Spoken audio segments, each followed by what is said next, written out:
This is part 3 of the Bryn Spejcher trial. The verdict's in. Cannabis-induced psychosis leads to guilty of involuntary manslaughter. Viewer discretion is advised. This podcast describes episodes of violence induced by cannabis. The opinions and perspectives described in this podcast are not necessarily the views and opinions of the Every Brain Matters community.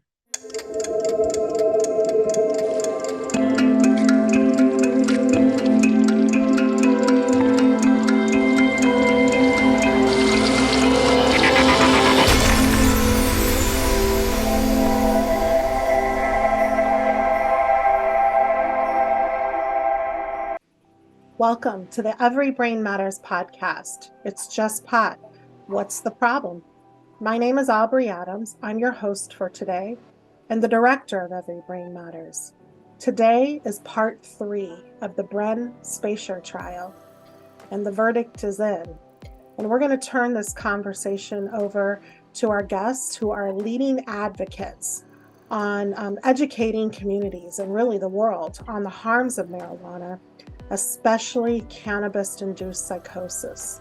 And that's what Bryn experienced that night, where her behaviors became violent and she ended the life of her friend who she was dating, Chad O'Melia. So let's introduce Dr. Christy Brown. She has been witnessing the trial every day, and then we'll turn it over to Heidi Anderson-Swan. We are very grateful for both of their work of attending this trial. They're the only advocates in the courtroom of this trial, and so they have first-hand witness of the details of what conspired and how the jury came to this verdict of involuntary manslaughter. So what are we going to address first? Should we talk about the verdict first? So I had left Ventura, and the night before when the trial had finished, and I was back at home a couple hours away, and a person from the trial personally has personal connections, messaged me and said the verdict was in and they were heading to the courthouse. And then later I was messaged by a different person that said the verdict is guilty. And I was just, I'm just so sad by this. I am so sad for the O'Melia family. I am so sad for the Spejcher family, Bryn Spejcher, because the real culprit, the real perpetrator is off scot-free, and that's the marijuana industry. They're the ones that are lying about what their products can do, and if people speak out about it, like Every Brain Matters and other organizations, they speak out about it, they're attacked for speaking out about it, and they say, oh, that's just reefer madness. And because of that, Bryn Spejcher didn't know what marijuana would do. Chad O'Melia knew what it could do, but didn't understand that these could be dangerous. What Bryn was experiencing could endanger her, endanger him. And it's this purposeful withholding of the information that endangered and ended a life. And that's the marijuana industry, and that is also the California legislature, who has withheld this information. They have it, they know it, and they are not telling anyone. So I am so very upset. It's a dark day. So she was involuntarily intoxicated by the industry, by our legislature, who do not say what it could do to her. She had no warnings, and this happened right after legalization was implemented in California.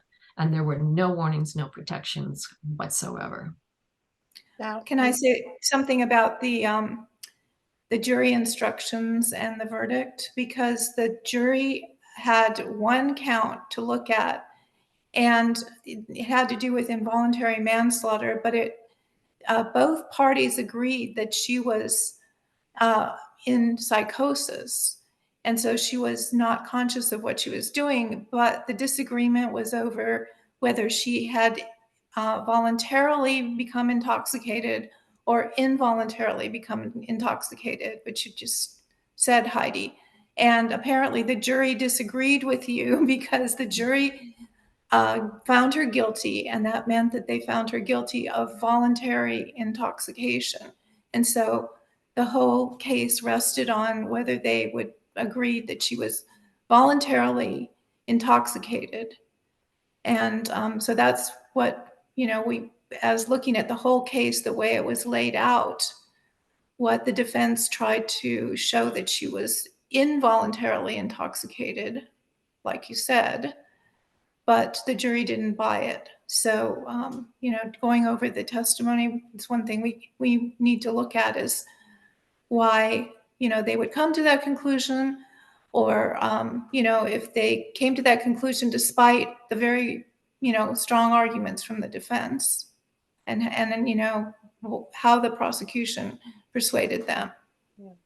Well, let's just make clear too that Every Brain Matters community doesn't have an opinion about whether she should have been found guilty or not guilty. We're providing a platform here to discuss this very important topic, a very urgent topic that is historic. I mean, this trial is historic, and it might change a lot of things in this country, and we're hoping it changes things positively.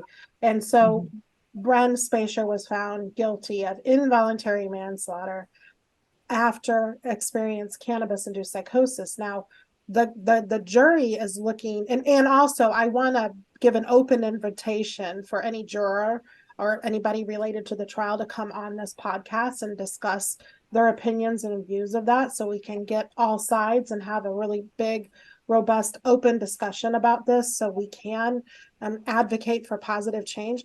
But what the question I have asked myself through this whole trial is, they're talking about involuntary intoxication, but this wasn't involuntary intoxication. This was involuntary psychosis. And for the audience, psychosis is when someone experiences a break from reality, where they have hallucinations, delusions, and paranoia. And that fact was established in this trial. So I don't think we have laws around involuntary psychosis. We just haven't. So we're talking, to me, we're talking about two different things: intoxication and psychosis. So I find this quite interesting that we don't have those laws, yet we have unleashed and legalized and allowed an industry to market this drug that is the main offender of causing psychotic episodes. So I would love to hear both of your feedback on that point. And so one of the narratives that the prosecution brought was that she's a party girl, that she is familiar with getting intoxicated. And so she chose to take that second hit, and she knew that it was stronger. So she knew what she was getting into. That was a big argument. How would she have known that it would cause psychosis?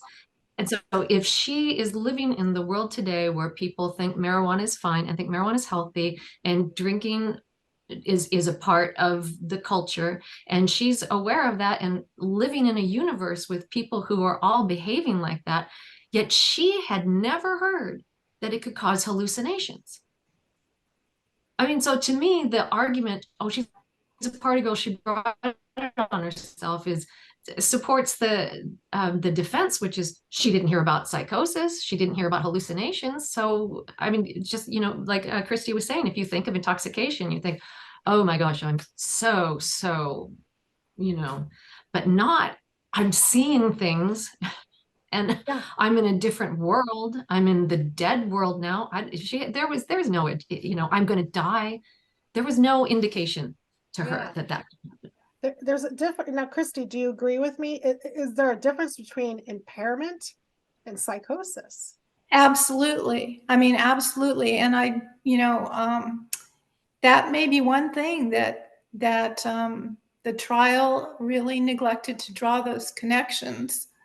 And so, we have to piece through what actually happened and what they actually argued to see, what the arguments were, because I don't think the defense challenged that idea that it was, impairment is different from psychosis, or if they did, they may not have done it sufficiently, because I think that they spent a lot of time trying to get across a point that what she was using was, different. The second time she took a hit, what she was using was much stronger, and that she felt pressure from Chad to take that second hit. And she didn't know that that second hit could hit her as hard as it did. And therefore, it was kind of just a, extreme version of intoxication. Like it was a continuum of intoxication rather than a completely different thing than intoxication, is what I took from, what the defense was trying to argue. They spent a lot of time going over the type of marijuana that Chad ordered from the Green Air dispensary, and that there was a warning label on that marijuana that only, people with high tolerance should use that type of marijuana. And then they were trying to suggest that that might have been the type of marijuana that was in the bong. And the prosecution was arguing that they had no evidence of that, any more than the marijuana that they found, which was tested at 4% THC. So there was a big argument about that. But I don't think that was the main, a main point, that she could have gotten psychotic from just the whatever they found. It didn't have to be super strong potency. But the defense seemed to think that they had to make that point, which was debatable. It was kind of in dispute. I don't know how you feel about that, Heidi. Do you think that it was good that they made that point over and over again about the high potency? I do, because as we've discussed, I mean, as you know, I had psychosis on low potency marijuana, so did Aubrey, and other people that I'm familiar with. And it's but with more THC, the psychosis becomes more acute. And so and as we discussed in the earlier podcast, that the dose was stacked anyway. So it wasn't one hit, it was like maybe 6 hits in that I think that's called the chamber. And I want to say right now, I misstated trumpet. She didn't call the whole bong a trumpet. Bryn referred to the little part where you put the dried flower and light it. That was called the trumpet piece. So I misunderstood and found that out later. But so even if it was like a low potency product, there were so many hits added up into that second. And you're referring to the bong they used to smoke the marijuana that night, right? Yeah. Yeah. Right. I think the defense showed that, and that was very good to show, that even if the marijuana was of a lower potency, it became much stronger by stacking it in the bong. And I think that was a really good point to make. Yeah. So whatever marijuana was there, however high of or low of a potency it was much stronger because of the way it was prepared. Yeah. And referring to the OG Kush and the website, I want to talk about this quickly. This is an illicit pot shop. And we can talk about illicit pot shops later, how that contributes to slave labor, the destruction of our environment, trafficking, all of these things. But that's a whole nother topic. But I couldn't help but think about that when they were talking about this dispensary. So we have this dispensary that has a website, and they have pictures of their products, and they showed OG Kush. And so Christy, it wasn't actually a warning label. It was a warning underneath the picture of the product on the website. Right. And it said, warning, high tolerance users only. And that was a shock to me and to Lori. And I don't know about anybody else, but it's like the first time you hear about somebody from the industry, even if this is an illicit one, who is admitting that, you know, this product can be harmful to you, because everybody else says, oh, it's just marijuana, it's just reefer madness, you're making it up. They don't acknowledge the harms that it can do. And so to see that in writing, and to see a screen grab of this website, of this business that is no longer in existence, was really quite something. And it's something that we're fighting for. We are fighting to have some kind of warnings put on products here in California. They have them in Colorado. They don't have them here in California. And so that was really amazing to me. And a proponent of marijuana as medicine was a witness. And when he was asked about that warning, he said, oh, they were probably doing it as I think he said a disclaimer, because the business doesn't want to be held accountable for any negative effects that it might have. So people understand that it can cause psychosis. They're just not saying it overtly. They're just not putting it on any product. So 31% THC was the potency of that product. And so for someone to have a hit of that, I think it is relevant that they talk about that. And also, in addition to showing the OG Kush there with other flower products, it was on the same page as a concentrate. So Right. they they spent a lot of time on concentrates, but yes. again, they couldn't prove or disprove that there was a concentrate there. Yeah. They know that Chad had ordered the OG Kush, and the reason they had Stephen Bruckner, who was the owner of the condo, who was a very hostile witness to the defense, the reason they had him testify was to ask him if Chad liked to smoke strong marijuana and, you know, about the OG Kush. And it was very difficult to get anything out of Stephen Bruckner, who, you know, was trying to obfuscate and, you know, evade and just do whatever he could to, you know, annoy the defense and not say anything useful. So it was, you know, it's hard to get anything useful out of him. But he did say that Chad, yes, he would like to smoke strong marijuana. So it's possible that the marijuana bong contained OG Kush. It's not impossible. And the testing was kind of, you know, was not definitive. So the defense argument was, we don't know exactly what was in the bong because the testing was not definitive. And, you know, could be very likely that it could be some of this stronger marijuana. But be that as it may, whatever she smoked caused the psychosis. And all three experts agreed with that. So we have that as a stipulation, as a given, that she became psychotic from the THC. And that, you know, was a given. Nobody was disagreeing with that. And I think the jury was instructed that this is not in dispute. You have to assume this as you're going forward. And so the OG Kush was the marijuana flower, but then they were debating whether there was a concentrate, the THC concentrate, just so the audience knows the difference. Right. You know, the flower, they're saying it was about 31% THC. That's the actual, well, what they think was put in the bong. But the concentrates, the marijuana concentrates, are really even higher concentrations of THC. So they're more potent. And so the more potent the product is, the greater risk of adverse effects like cannabis-induced psychosis. But also, I think too, like we have learned from like Dr. Christine Miller and other experts in this field that it really is unpredictable how much THC will cause a psychotic episode. But we do know that the higher concentrations, the greater the risk of that psychotic episode. So, and also they did talk about something called moon rocks, which would be the marijuana flower that is drenched with the, you know, concentrates.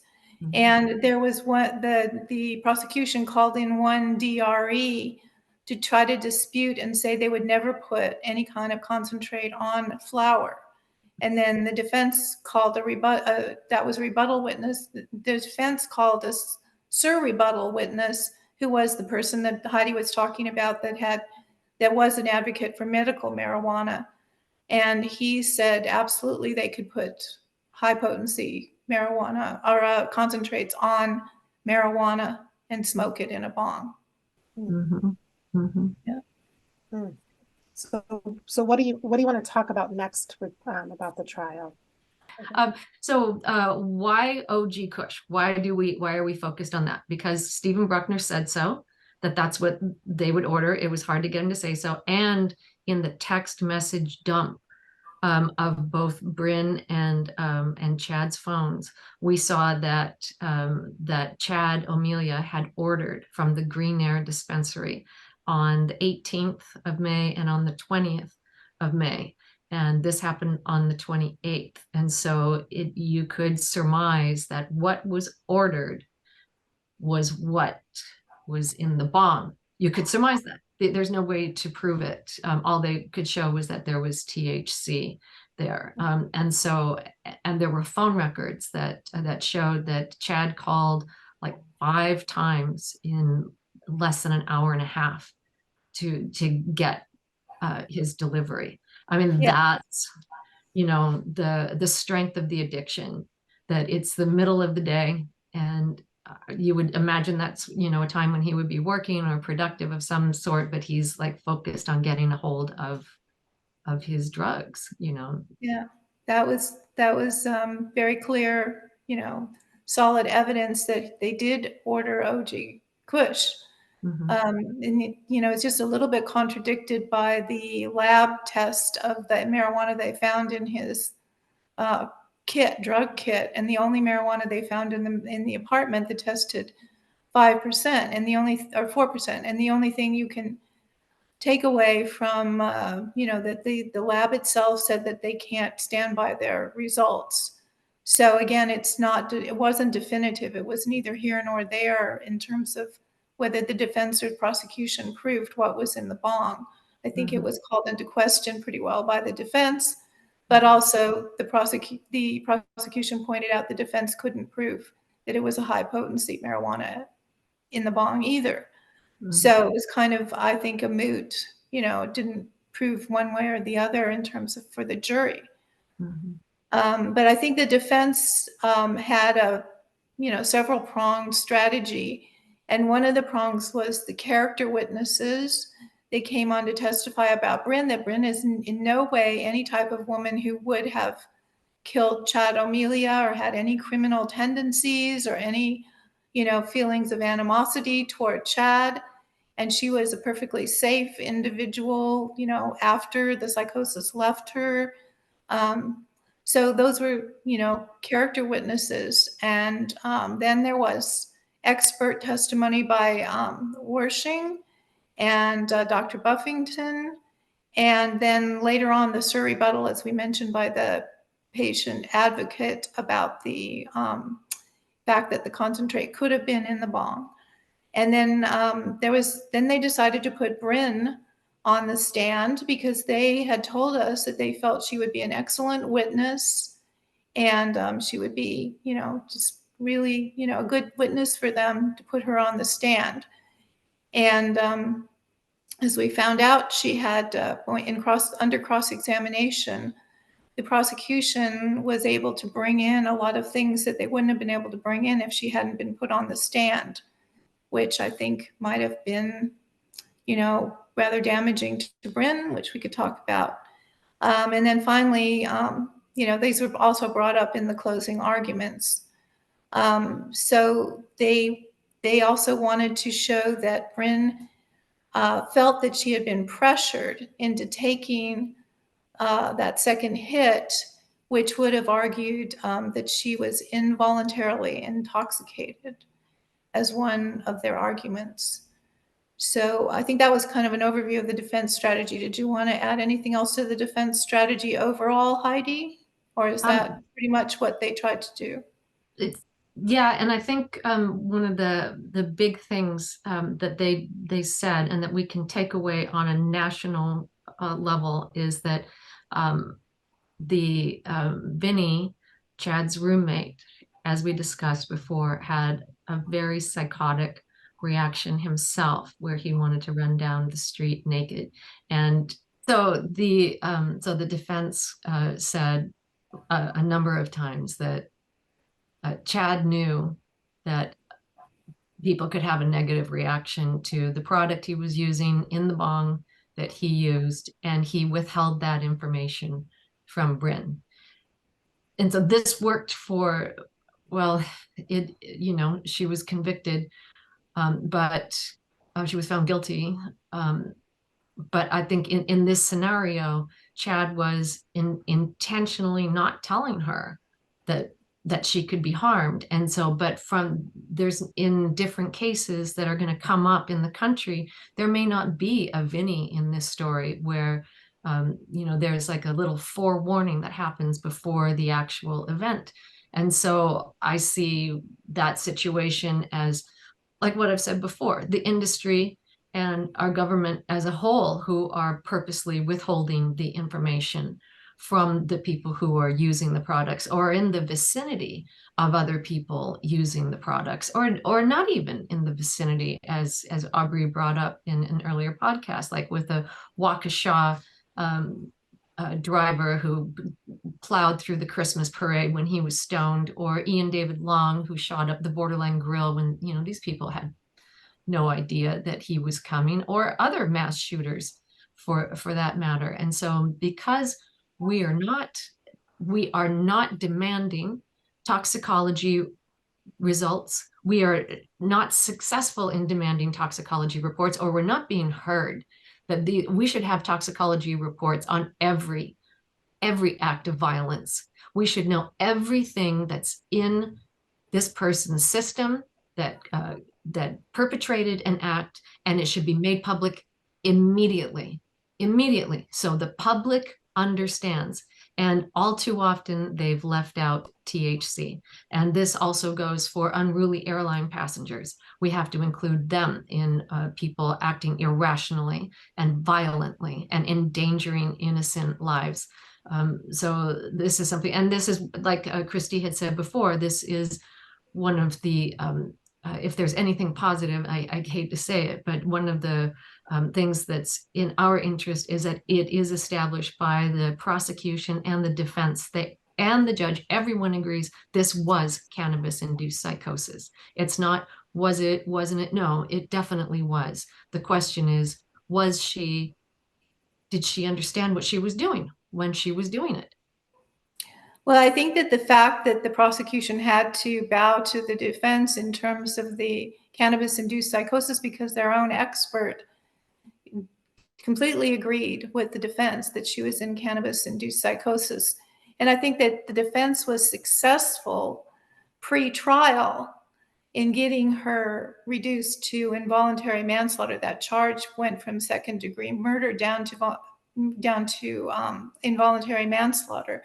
And that defense was hugely successful. So we can't say that even though she was found guilty, that the defense didn't have this, major success. Correct. So that was really an accomplishment in itself. But just think of all the evidence that had to be accumulated by these experts examining her again, and all of what went on to get that to happen. Mm-hmm. And we don't see that in all these other cases, like you're saying. Right. So we can't, actually proclaim this or that unless we actually have hard evidence, if we're going to try to go by science. So we just need a lot more science. But this case at least provided a great deal of evidence in the fact that she had this break from reality, this cannabis-induced psychosis.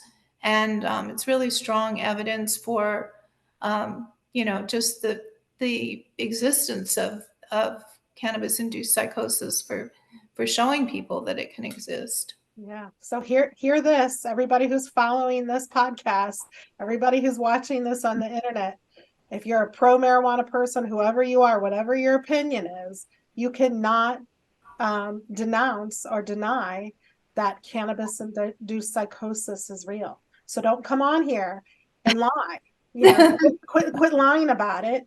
I mean, it's real and it's life-threatening, and y'all got to quit lying about it, because what's going to happen, and I'm very curious to, and we can talk about this later, or we can do another podcast later.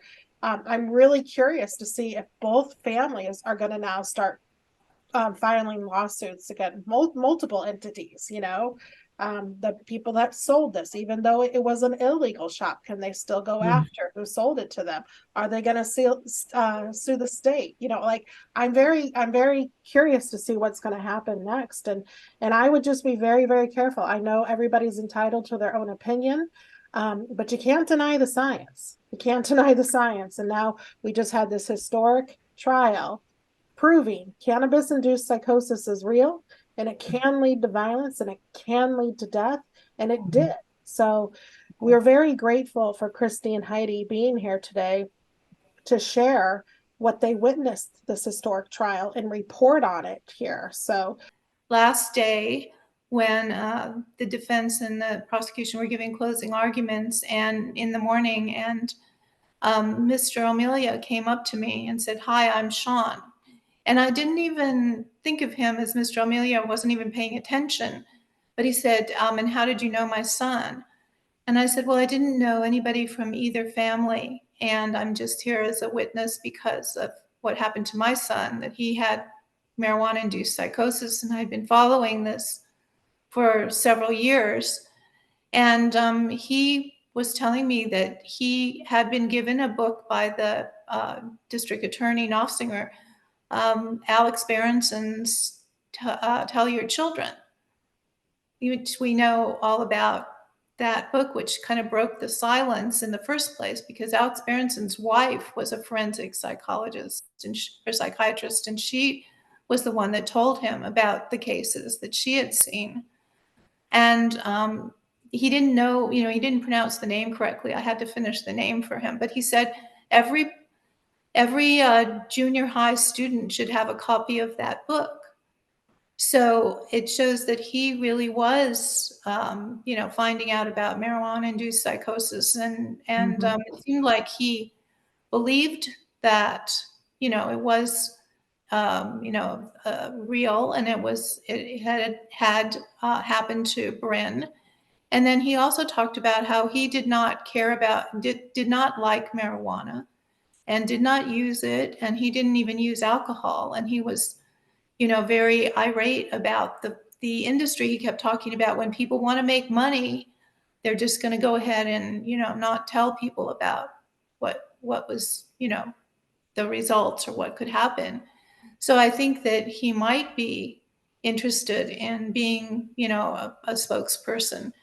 But I think he was so wrapped up in the fact that I think he felt that, and this is something that, that we could look at in terms of what Bryn Spejcher said on the stand, that, or did not say, that he was on News Nation the evening before complaining that she had not really, seemed to have remorse for killing his son. So I think he had also wanted to keep the charge of second-degree murder. So that kind of was confusing to me about how he feels about, the cannabis-induced psychosis can be real. Maybe he got that information after the charge was reduced to involuntary manslaughter. He seemed to be very angry that it was reduced, and he still felt that she was somehow conscious. That's what he said. But he didn't, now he was complaining about that she didn't have remorse for what happened to his son. And he said he felt very, sorry for the family, but now he just feels kind of angry. On the other hand, you could see that he had been talking about wanting to convict her of second-degree murder, which would have put her in prison for, many, many years, many more years than she's going to get now. So I could see where their family is not very, sympathetic toward him, because he's been, on a tear trying to get her convicted and saying a lot of negative things about her. So I think that there's hurt feelings on both sides of both of these families, and both of these families are in a great deal of pain, and you could see that in the courtroom from both sides. Heidi and I were witness to that, day after day of what, how both sides of the courtroom were feeling. Did Bryn, did she express any remorse for that night?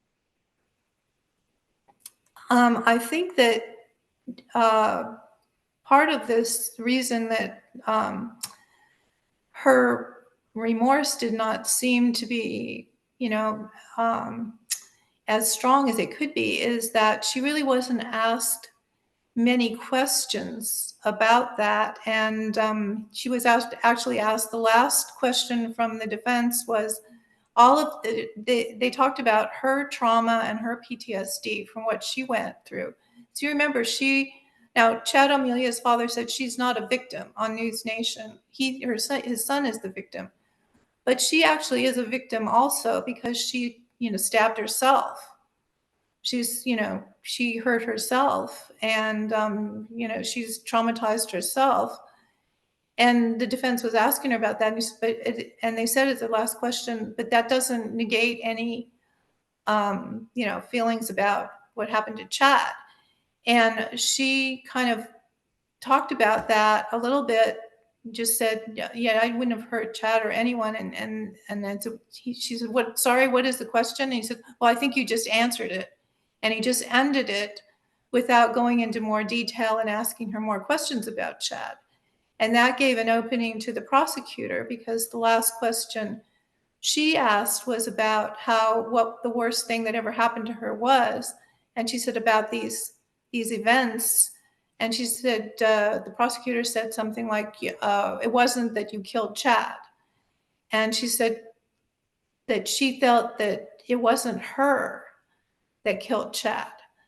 I think what she was trying to say is that she was in a state of psychosis and she didn't mean to kill Chad. It wasn't, really her. She was in a different state. She was not in reality. She was a different person. But the prosecution ended right on that note. And I think what they wanted to convey is that, no, she didn't really feel sorry for killing Chad. So there was a little bit of that hanging over. I don't know if you want to add to that, Heidi, if you saw that the same way. I think she wasn't really expressing a lot of remorse. I mean, and well, we can see that this could have been a part of the jury's decision. And so I think it's, especially in hindsight, we ask what could have been done better. And so I think that absolutely that could have been highlighted more. Although, I thought about this, if she had gone into it more, her remorse, her grief over the loss of Chad's life, of her physically taking his life, whether she was conscious or not, that if that would have implied guilt. Right. I mean, I don't know if that was a strategic choice, a conscious choice. I don't know. Yeah, I think we'd have to ask her.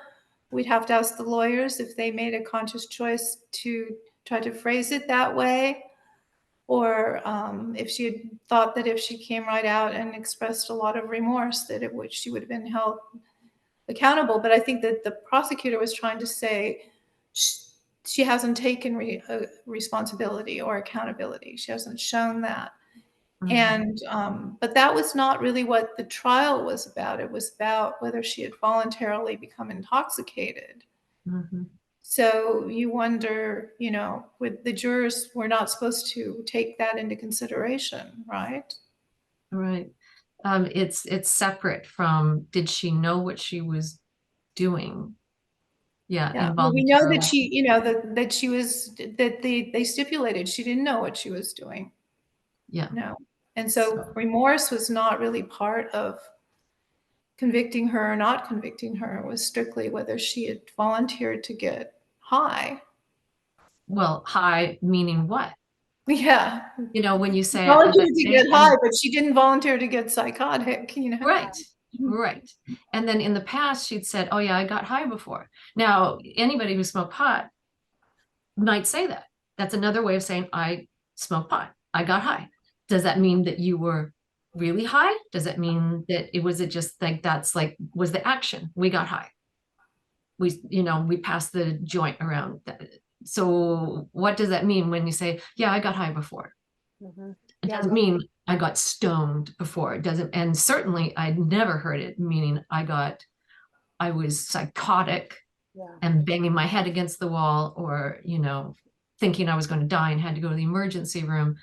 I've never heard I got high referred to like that. Yeah, Mhm. and I just to add to that, I mean, like when somebody puts their lips to that bong, Yeah. they're not thinking, woohoo, let's get psychotic, but that's really what they like. If we could have a campaign that says, when you put your lips to the bong, when you put the joint to your mouth, when you swallow the edible, you might become psychotic. Yes. That is the Russian roulette game you are playing. And Well, for example, with fentanyl, or with opiates, people know that if they overdose on opiates, they can die. Mm-hmm. And Mm-hmm. there are some, that there's the idea that they didn't know what they were using because there's been, like infusion of fentanyl into other drugs and they thought it was Percocet or something and they Yeah. died. Yeah. And so that would be involuntary intoxication. But there's more awareness of what opiates can do or any other drug can do. There's very little awareness, and it's mostly among the medical community or the people that deal with the people with substance abuse that look at the DSM, but the industry has tried to hide it. And a lot of marijuana advocates have just either ignored or denied it. We're in denial about this. Mm-hmm. So Mm-hmm. that's the issue. We're not volunteering to get in that kind of a state because we don't know it can happen. yeah, That's right. And so Ms. Knopfsinger said in opening day that marijuana turned Bryn into a monster, and that monster killed Chad O'Melia. And she said, equated it to a DUI. And she said, you don't get to blame somebody else for your bad behavior. And so Christy and I wrote an op-ed together, and in it said, if you're going to compare this, that's a false equivalency, because there's a big campaign about driving impaired. Friends don't let friends drive drunk. Drunk driving is a deadly disease or deadly whatever. There's nothing out there about marijuana and psychosis. So there would have had to have been, to equate it to a DUI and the public health campaign around a DUI, there would have to be like some kind of a warning on a billboard that said, marijuana can turn you into a monster and you can be prosecuted for it. Yeah. And so we wrote that, we put that in an op-ed, and we sent it to the LA Times, we sent it to the Sacramento Bee, we sent it to USA Today.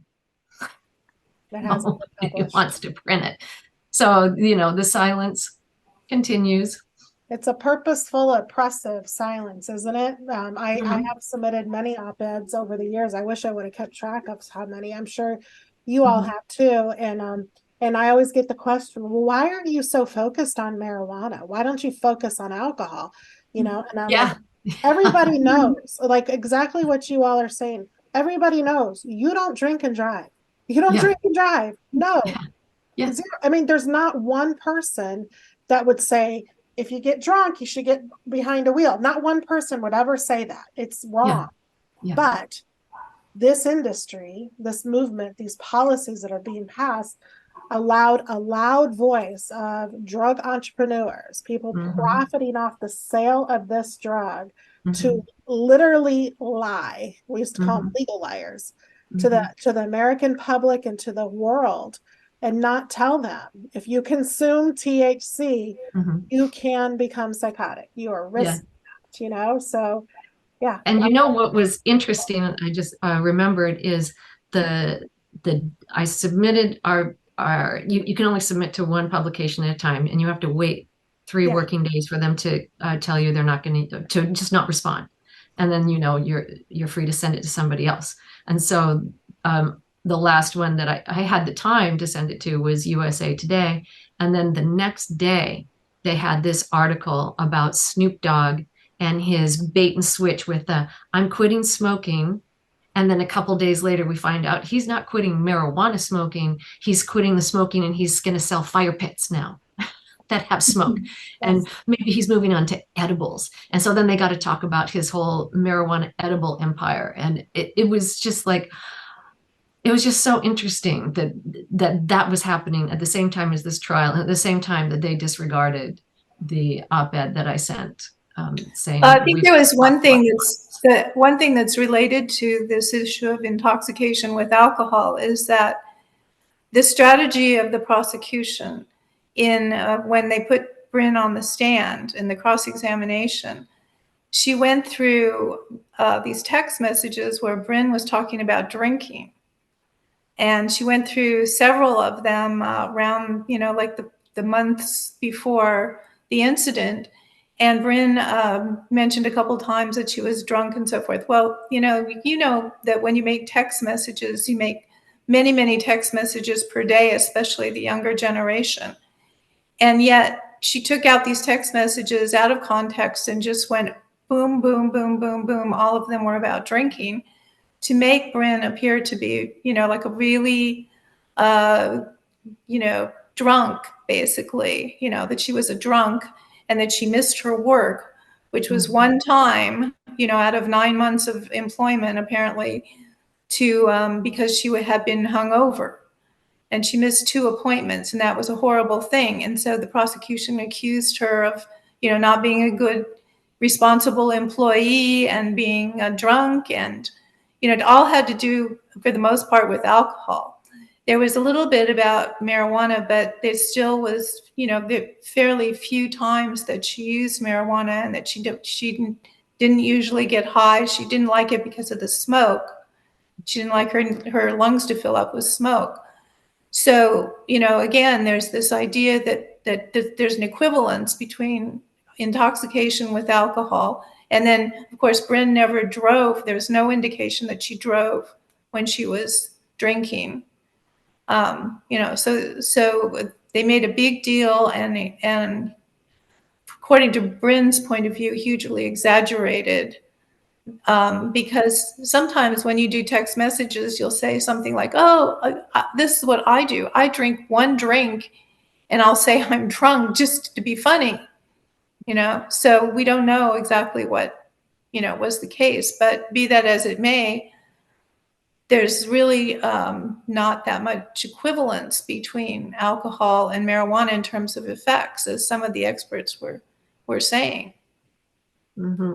And a couple of things to add on top of that is on the 18th of May, 10 days before the killing, Bryn was at a get-together at Chad's place with Steve Bruckner, and I'm pretty sure, they said that she had drinks and she also had a hit off his bong. And the morning of the 19th, Chad was making a comment that he was surprised that she was still passed out. Those words. And so I think those helped to create what Ms. Knopfsinger wanted people to see, is that she said you were up, something like that, you were up for getting intoxicated on the weekends, and you were actually fine with marijuana. But Bryn had never had any kind of an experience that would remotely suggest that she would hallucinate.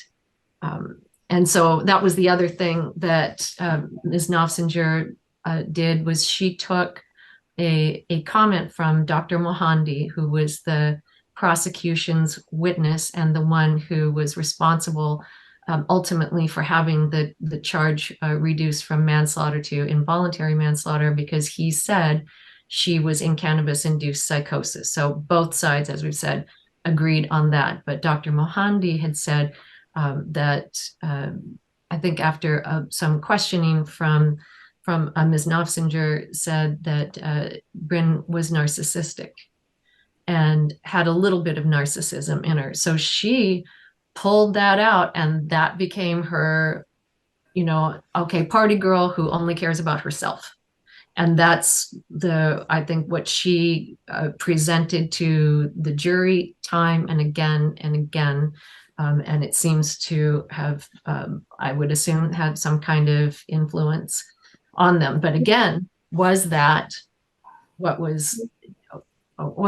she was, in the trial for?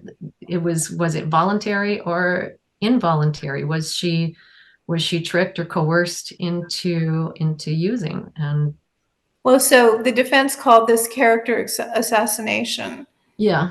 And they tried to bring another witness to say she was not narcissistic. The experts were asked about that, and they disagreed with that. So there was some pushback on that idea. But, I think it stuck. I think it's something that would have been pleasing to Mr. O'Melia from the prosecution, from the prosecution strategy. But the strategy definitely was to assassinate her character, because she had such a sterling character, such great character witnesses from her professor, said she was one of the top students, her mom. They had to bring up her mom's sister who had some mental illness. And it made it sound like they had, withheld that from, the investigators, that there was a mental illness connection. Yeah. So they tried to make it look like she was hiding things. She wasn't telling the truth. She wasn't, considerate of other people. So these were, kind of dirtying up her character so that she wouldn't appear to be this, really bright, driven young woman with a lot of promise, who really was, just, doing good for society with her helping people that are hearing impaired, and just make her out to be, really almost, what you would say, just, I don't want to say they tried to make her seem evil, but they tried to take her down from her pedestal. Yeah, so and let me also help paint the picture, as a Detective Zeta would say, of the extent of the character witnesses and their involvement in the trial. One being Dr. Clark from Washington University, and he had suffered a lot of health problems, including heart attacks, and had just had one a week before his appearance at trial. And he and his wife, they flew out anyway, because that's how much they believe that Bryn should not be held accountable for this. It was completely out of her character, and that of the thousand students that he's worked with, she stands out as a memory to him as someone who is exemplary. And there was actually a picture of her and the professor, shown. And you could just tell his sincerity towards her. And she just looks so bright and happy, and she's got on her cap and gown. It was just such a bright and hopeful picture.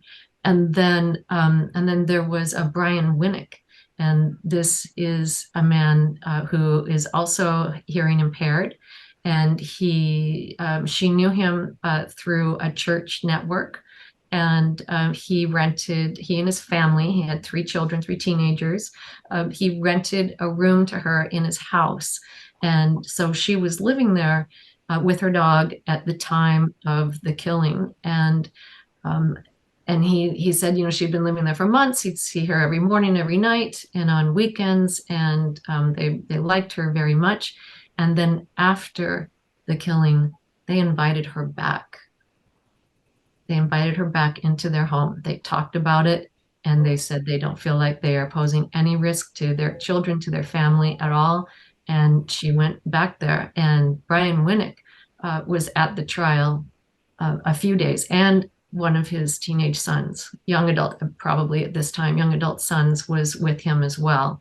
And so that, these are the character witnesses we're talking about that really know her. And then she had a childhood friend flew out from Colorado, who's a teacher, and she's been her friend since they were 5 years old. and they'd done all kinds of activities together. And I remember hearing on some podcast that somebody mentioned, oh, people, it sounds like she had a really rough childhood. No, oh, she didn't. She came from a really great family who we saw, and she did all kinds of activities. And yes, she had a disability from a young age, but the disability propelled her to work harder in school and to accomplish more. And she did, And so her friend was saying, that she wouldn't have it any other way but to be there to testify for Bryn, and it was Bryn's character that is the reason that they've been friends for over 25 years. And so those were and then her mother, she did such a really great job herself. She was very self-contained. I could tell she was really trying to keep it together, to be concise and to answer the questions. And her love and warmth for her daughter were clear, but she was able to describe how Bryn wound up with hearing loss and how this impacted her in her life. And one of the things that it did was forced Bryn to be completely honest about things, because she wasn't always able to interpret what was happening in the world. So she had to communicate honestly with her mother, and her mother with her, to help decipher certain things that she wasn't able to pick up because of her hearing loss, or because of her delay in her brain development due to the hearing loss. So they were very, very good character witnesses. So it was after that Ms. Novsinger came in and was a sniper. Well, I just wondered that brings up the idea that Bryn took the stand, Mm-hmm. and by taking the stand, first of all, she went through all the events that she could remember. She kind of pieced it together, even though she said she lost consciousness, or she doesn't remember consciously, from the time that she lay down on the bed to the time that she woke up in the hospital. So she was in the psychotic state the whole time when this, horrible things were happening. But she went through it and talked about how, what the kinds of images, hallucinations, delusions, and so forth she was experiencing. And I just wonder, was that really necessary? Because we had another showing of the questioning where she went through it. We had other, information from her prior to this testimony. So the jury could have known, what was going on. And plus they stipulated that she was psychotic. So, we have to debate, the fact that she took the stand. Was that the right decision to make? Because that left open Ms. Knopfsinger bringing in all those text messages, which she wouldn't have brought in if Bryn had not taken the stand, as far as I know. I mean, I'm not sure. Maybe she had a different way of dealing with it if she, couldn't bring those in. But she drew a lot of inferences from the cross-examination of Bryn. So I just because I don't know, but when Steve Bruckner was being interviewed, and that was Chad's best friend, who was a hostile witness and was very difficult to get information from, the defense was bringing up the text messages. So there was we said phone dumps of Bryn's phone and Chad's phone, and that's like 2,000 to 5,000 pages per phone.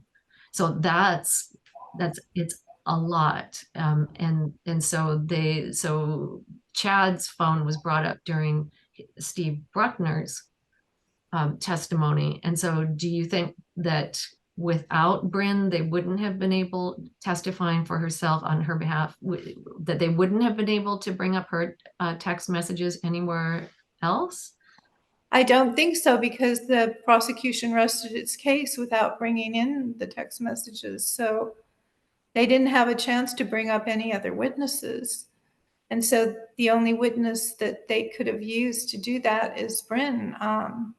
You think they could have brought it in with other defense witnesses? They didn't really know, they didn't try on any of the other witnesses. So I'm thinking it was basically Bryn allowing them to bring in those text messages. And we don't know what, all went on with the defense talking to Bryn about preparing for cross-examination and so forth. But to me, it kind of hit me as, oh, I didn't know all this about, Bryn drinking and so forth. And it was like the prosecution left it, to the very end when the defense didn't have much chance to kind of, dispel that information. So you had all these wonderful character witnesses giving a sterling character, and then all of a sudden you're hit by a lot of these text messages, which were pretty damning. If you took, just taking them all together, you have to think about it that these were, like taken out of context, and to really be fair about it. But they were also mischaracterized. I mean, so when you take them singularly, like where like they say, she said that Bryn said to Chad, "I'm at the park. Where are you, Chad? And get out here now," or something like that, and Ms. Knopfson was like, who's the boss in this relationship? Yes, she used that.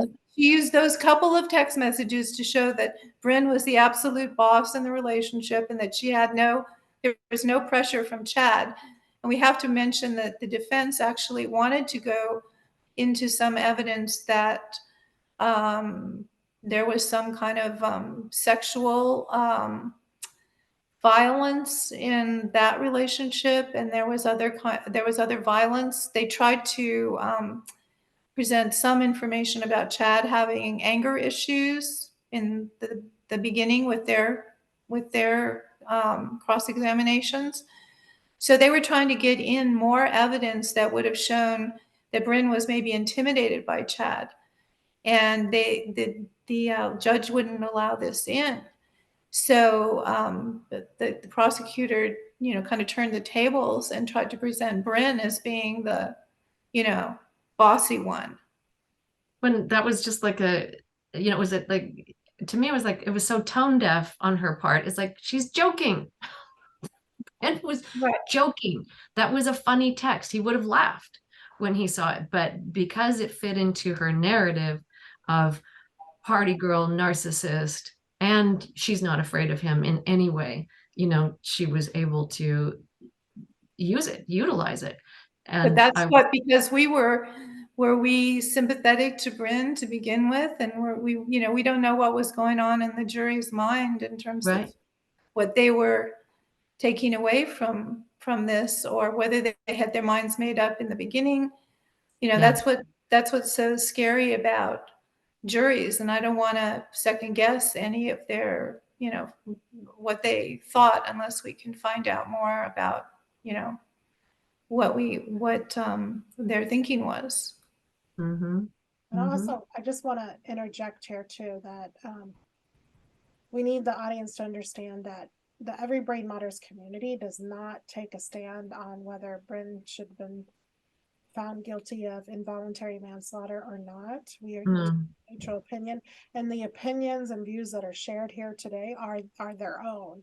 And we're here to provide this discussion because this is a historic trial, and it can change our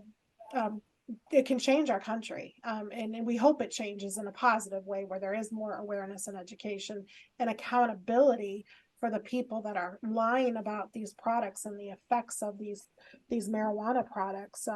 And it's okay to have opinions around this too. We just want to interject that we are taking a neutral stand here, and that the jury was in charge of coming to the verdict, and they did. And it really would be good to hear from the jurors' point of view. Now, when are they going to sentence Bryn? Where they know how many years she gets? Is that coming up? It says Monday. I saw that in a publication on Monday. And also, let me say, this discussion is different today. if the verdict hadn't come in yesterday, our discussion would be different today. So we're looking at now, Christy and I are saying, well, okay, let's look at this and see why we think it went this way. And so we're trying to, highlight that. And I don't know that we would, that our discussion would be any different. So it doesn't say, anyway, we're armchair quarterbacking on a Monday. Yeah. And also you have to know, when we're watching the trial and we're talking to the attorneys and we're talking to Sean O'Melia, and we're talking, we're in there, there's reporters in there and so forth and so on, but the jury is only allowed to use the evidence that came in, which we kind of, also know more about it. So we're not in the position of the jurors.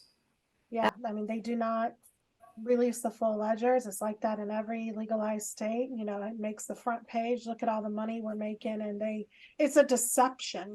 Reporting is supposed to be balanced, and there's nothing more that makes me more angry when they come out and they just wave that marijuana money all around. But they don't include the costs at all. And they're not including individual costs of families too. Right. Paying for treatment, lost time from work. I mean, I can tell you, we lost all our equity through this process, through what the harms marijuana brought to my family. So it's such a broad issue, and we can have another podcast just about the costs, but just this trial alone, what did it cost the taxpayers to do this, to pay for the legal fees, to do all the research and everything involved? So to the California taxpayers, you guys have big costs that are being hidden from you by unleashing THC in your communities. I guarantee you the costs outweigh any benefits. Well, I was going to say one thing about this particular case. Bryn was one of the most accomplished. She had a PhD. She, was credit to the school that she went to. She was doing good work at UCLA Health and, treating people that had hearing problems. And so she is one person that we would want to have in our community. And through, she had no idea that this would happen, that, and she certainly, again, never wanted to hurt anybody. She didn't think she could do that at all. And here she is, probably she will lose her license for, I don't know, the foreseeable future or forever because of what she's done. And her whole life was upended by this. And just to think of why the jury would convict such a person of, voluntarily getting to the state where this would happen to her. The only thing that comes to my mind, I mean, it could have been one thing or another, that the jury came to that conclusion. But I think that if you look at it strictly from the law, they had to conclude that she was voluntarily took that hit, and that was something that she could foresee what would happen, and that she was reckless in doing what she did. And the defense obviously was trying to say no, that she had no idea that this could happen. And that Chad didn't, care about what was in the bong, that it could have been, something that only tolerant users should use.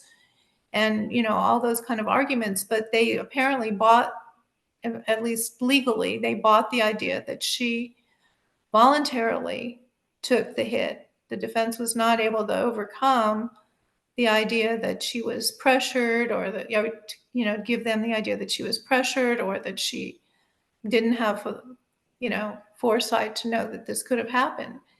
So this is what the law is, basically it comes down to. And I wonder, even when we're talking about the loss of Bryn and her contribution to her profession and being a taxpayer herself. Now we've lost Chad. What is his worth? And then the trauma of the whole thing, the roommates that were in there, the law officers that showed up there, they've all experienced this very traumatic incident. And I wonder how the jurors feel too. Are they being traumatized by witnessing and processing this, and just the costs that come around all of that, and not just the emotional costs, but just the financial costs too, the things you need to do to take care of yourself around that your mental health. It is Yes, such a broad issue. and I forgot one character witness who, when you're talking about the cost of taking care of yourself, and this is a trauma a therapist. Her name was Dr. Jean Lampert, and she came in and she spoke on behalf of the treatment that she was giving Bryn, and as a character witness as well. And Bryn is doing something called with the help of this professional, doing something called EMDR. And it's basically a really clunky and description of it. It has something to do with the bilateral movement of the eyes, which then accesses the amygdala, which is the fight, freeze, or flight that we have innately inside us. And it helps to access that, to calm it down, because and so people who have had trauma in their life, and then they're still, experiencing symptoms from it, with bodily symptoms, with tremors, or frightening thoughts, intrusive thoughts. The trauma, this helps to deal with it. And she's been treating Bryn since 2018, late 2018, and she was absolutely a witness to her character. And pointedly, she helped to prepare Bryn Spejcher to be at trial, and to watch the video, the body cam video of herself, which was absolutely devastating for everyone to watch. And so I may have described this before, but she was sitting in the courtroom, and right above her was the screen that showed the body worn video footage. And it is, and you see her completely psychotic and completely violent and guttural screaming that was agonizing to watch. And then to have her sitting right there going through it again. And so Dr. Lampert talked about the ability, the capacity to withstand the flood of emotions, and to allow the waves to happen, and let them I think recede. And I don't know if that's the correct term, but to get through that. And so she testified later, Bryn did, that the training and the work that she got with EMDR with Jean Lampert helped her to be able to be there in the trial, and to have the video in front of her. And she was crying throughout the video, as was her family, and they had to stop a couple of times because it was so traumatic. So that really spoke to the strength of and then just imagine that cost, and I don't want to keep talking about what the cost to her, but what then also to the O'Melia family. What kind of EMDR do they need after they saw these graphic images of their son and what his stab wounds looked like, and to hear how he died. And I mean, so horrible. Yes, you're right. And then years later, how do to still live with the grief of the loss of a child?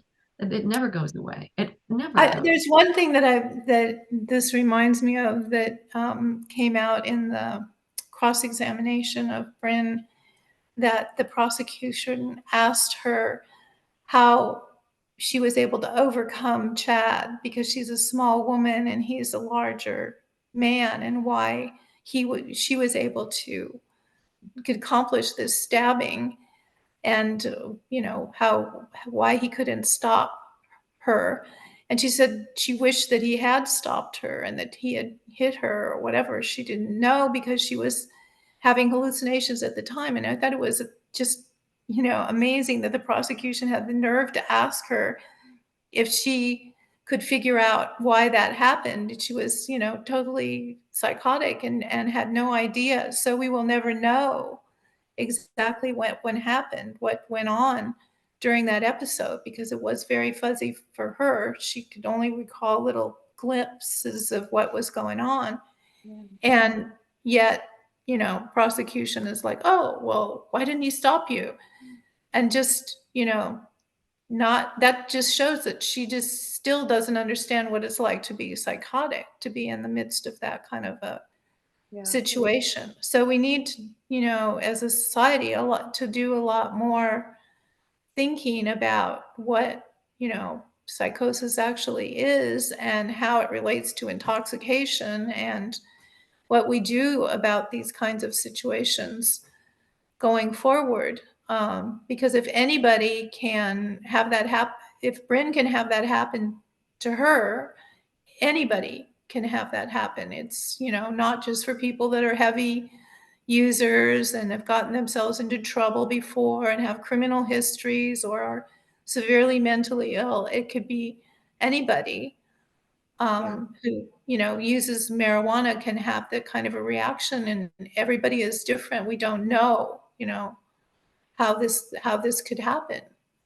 Yeah, you hear a lot of people describe psychosis or psychotic episodes where the person will have this super strength. I'm in touch with a family that spoke out years ago about this, and she described her son in psychosis before he took his life. Remember those old TVs we used to have that sat on the floor, and they were very, very heavy. Mm-hmm. She still can't figure out how he was able to kind of pick that up and turn it over and destroy it. Like there was no kind of like sledgehammer around or anything like that, but he just ripped up the house prior to taking his life. And you'll hear that from law officers too, where the person in psychosis is not responding to the demands of the police, and they keep charging and they keep charging, and it's just this psychotic episode where they're going to use everything they have to get whatever they think needs to be done, those behaviors. But I wanted to ask, did they mention how long Bryn was in psychosis? Like how did her psychosis last, for hours or days, or did they mention Well, that? they were talking about, the prosecutor was trying to suggest that when she was in the hospital, and I think it was the next morning, they were asking her some questions, she wrote these notes. And the prosecutor read a lot of these notes during the cross-examination, which I think the prosecution was trying to keep the notes out because that's where she mentioned that Chad had pressured her.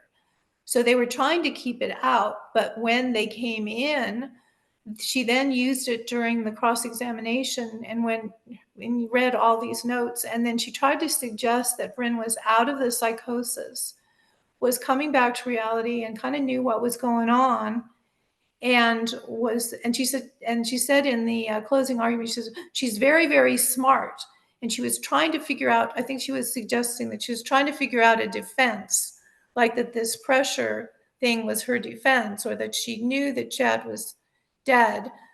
But the notes could also be construed as she didn't know what was going on. She was still unaware.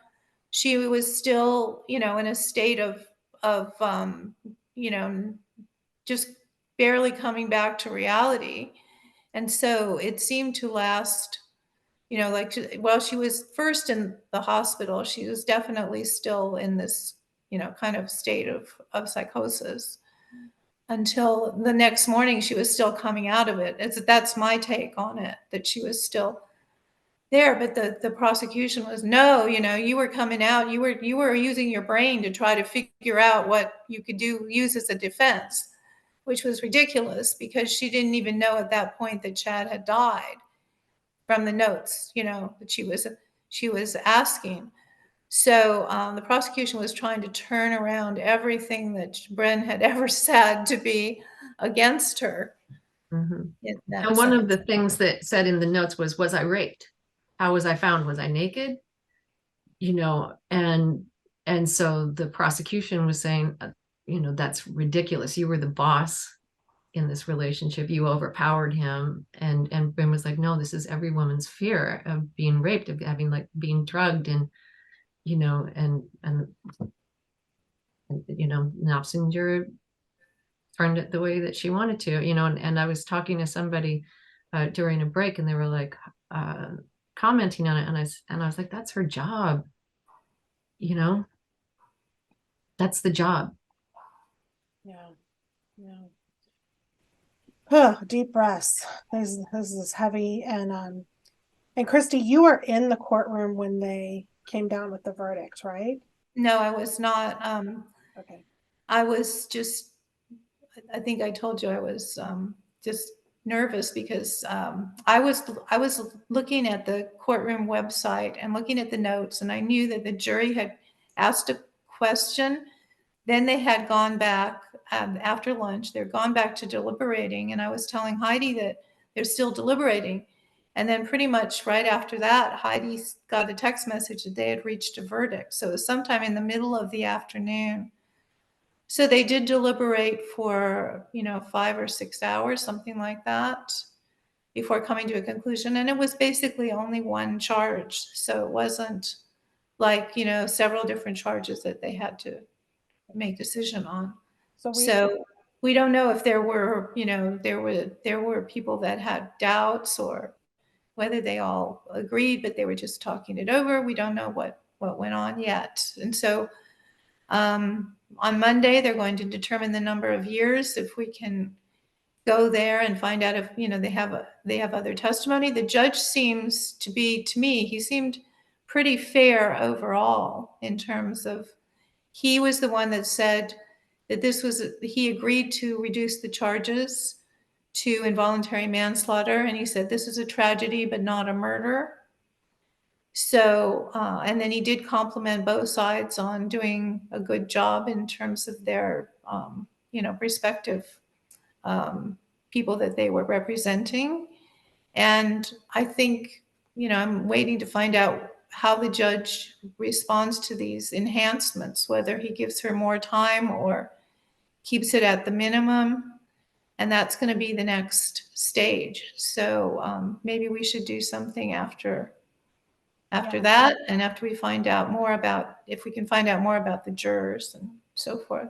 Well, and I'm also curious, are they going to allow Bryn to make a statement? Are they going to allow any family members on both sides to make a statement? Are they going to allow any kind of comments like that?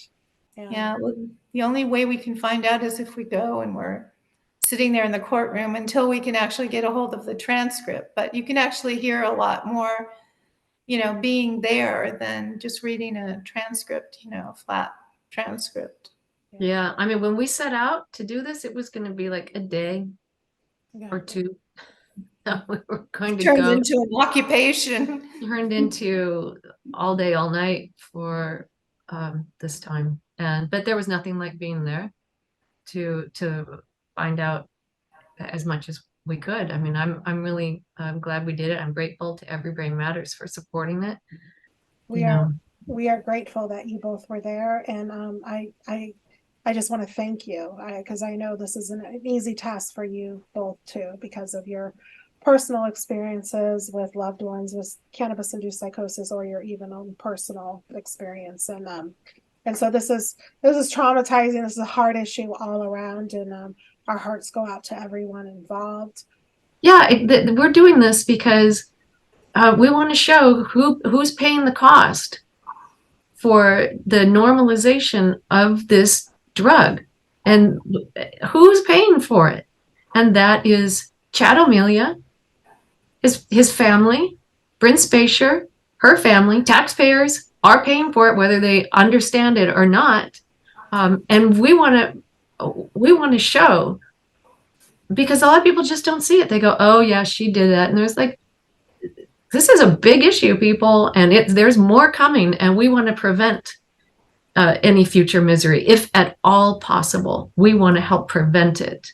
And well, I think the one thing it's interesting is that this happened in 2018. And if they had the trial around the same time, or maybe a year later or something, this is before Alex Berenson's book had come out. And, remember how he was ridiculed and he gets so many hostile articles and so forth. And all of a sudden we have articles of many, many people, experts and so forth, about cannabis-induced psychosis, that it is real. So we are having trickles of articles come into the media, but we still have a lot of denial. And I started out when my son had this psychotic break in 2009 and looking at, trying to find out, looking at newspaper articles, anything I could get my hands on of situations where this had happened. And I'm still trying to do that because it's still not, like you said, it's still being suppressed. It's still being only partially reported. But the cases are mounting and the court cases are mounting. And I've just driven to do this in order to find out as much as I can about, how this happens and how it's playing out. But I think that I'm, trying to bring this to light until it's understood just the way alcohol is understood, or maybe not quite that, but as much as possible, that cannabis has many, many adverse effects. And, one of the most horrifying is this relationship to psychosis, schizophrenia, violence, suicide. These are horrible, horrible effects, and they just hit people, blindside people. And, that shouldn't be happening. Yeah. And it's not a scare tactic, bringing this forward. People say, oh, you scare tactics. It's like, no, this actually happened. This, I didn't make this up. This actually happened. Yeah. The biggest deception of our time, I think. Biggest deception. The first time when I tried to tell my, story about my son to Keith Humphreys of Stanford, and he said, oh, that's so rare. Like it never happens. That's the response. And we're still getting that kind of response. Yes. It's rare. And so you don't talk about it because it's so rare? I'm confused. What? So we just don't warn people that it could happen, even though it's rare. We just don't. I mean, it makes no sense at all. And by the way, even Keith Humphreys has come around a lot in, and just as many other so-called experts have. And those are very dehumanizing comments. Yes. Those are what we learn in recovery. And when you get more honest in your life and stuff, you recognize the excuses we make, just excuses, and we're minimizing what's happened to Christy's son,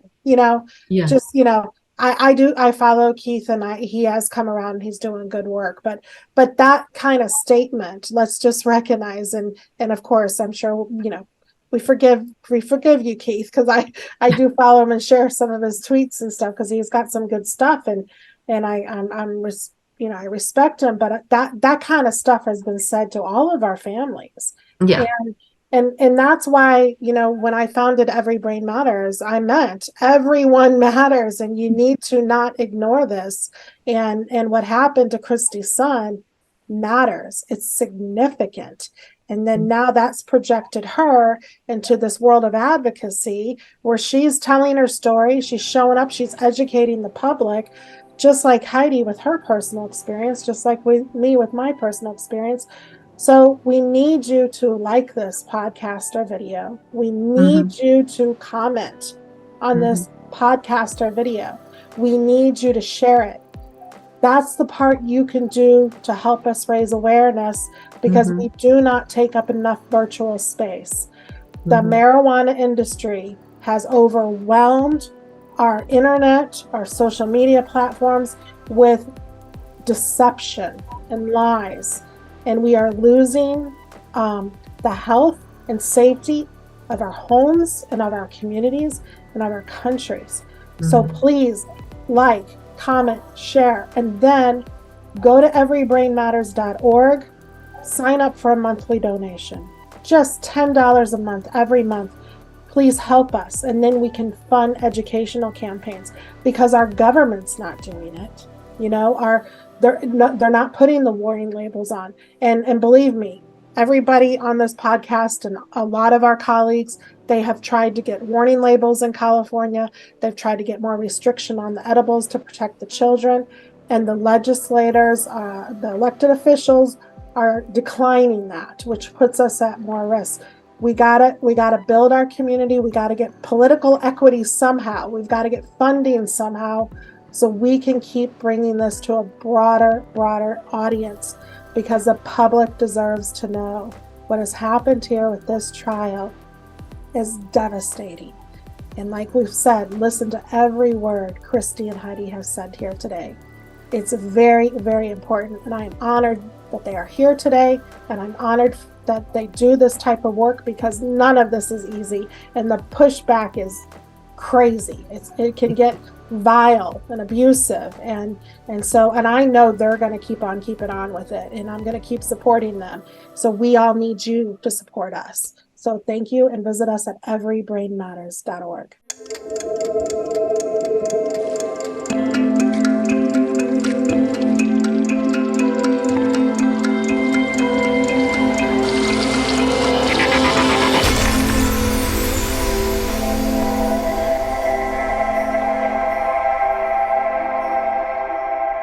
Every Brain Matters is a community formed by families harmed by marijuana. Visit us at everybrainmatters.org. If you found this information valuable, please consider making a tax-deductible donation to Every Brain Matters. The link is found in the description. The opinions expressed in this podcast or video are not necessarily the opinions of the Every Brain Matters community.